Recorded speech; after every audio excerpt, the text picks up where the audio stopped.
Hi, I'm Peter Sidwell. Today I'm going to show you how to make a Greek-inspired shoulder of lamb. We're going to cook it in the oven for a little while and then we're going to finish it on the barbecue. I've got Roy Craven here, master butcher from Morrisons. He's going to tell me about the lamb. Yeah, this is a beautiful piece of shoulder of lamb bladeside. We've actually already prepared this. We've removed the bone.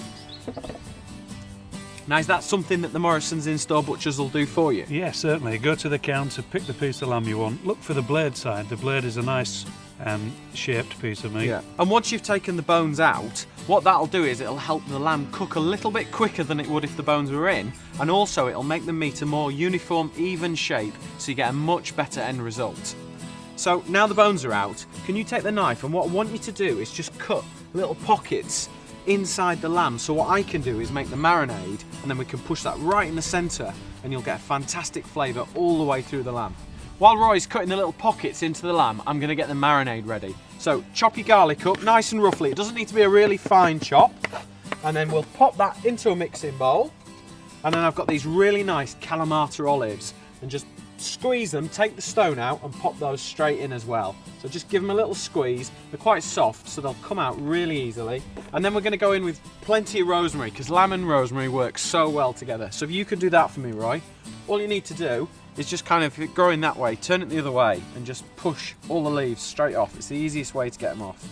And then we've got anchovies here. Now, you wouldn't normally put fish with meat, but these are salted anchovies, and they've got a real sort of depth of flavour, and they work really well with some red meats.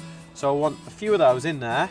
Great thing about this is you can use your hands, and we can just kind of mush all this together. So Roy, if you can put some olive oil into here, just while I get my hands in and just mix it all together. The anchovies will break up.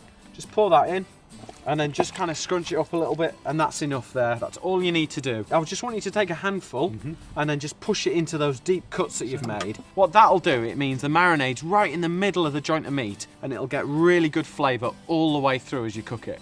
Sometimes when you marinate meat up, it's kind of almost on the outside and you cut into it and there's no flavour in the centre, but this doing it this way means it's right in the centre, so and there's lots of richness and there's liquid.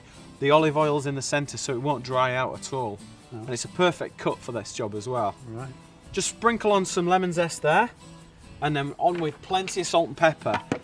So on with the pepper, get some flavour on the outside of the lamb as well. And then if you can just season that up with a bit of salt as well, that'll just help kind of crisp it up a little bit when you do that. A real combination of flavours in there. Yeah, it's quite a bold dish. Yeah. There we go, and then we're going to cover this with foil, and that can go into the fridge to marinate. That's great. We'll go wash our hands now, Peter. Right. Got the oven preheated 160 degrees. We'll pop the lamb in, we'll let that cook for an hour, and then we'll finish it on the barbecue. Sounds great. Lamb's been in the oven now for an hour. It's cooked nicely. We're just going to finish it off on the barbecue. So lift it straight onto the grill there. I'm going to cook that for about 15 minutes, but I'm going to keep turning it because I don't want it to burn. Just want it to get that really nice flavour. And then it's all yours, ready to carve. That sounds great. Okay, right, that's it. It's all over to you now, Roy. There you go. Beautiful. Absolutely gorgeous, tender British lamb. Cooked to perfection by a master chef. That looks absolutely gorgeous. British lamb at its best. There you have it, a great way to enjoy British lamb. Enjoy.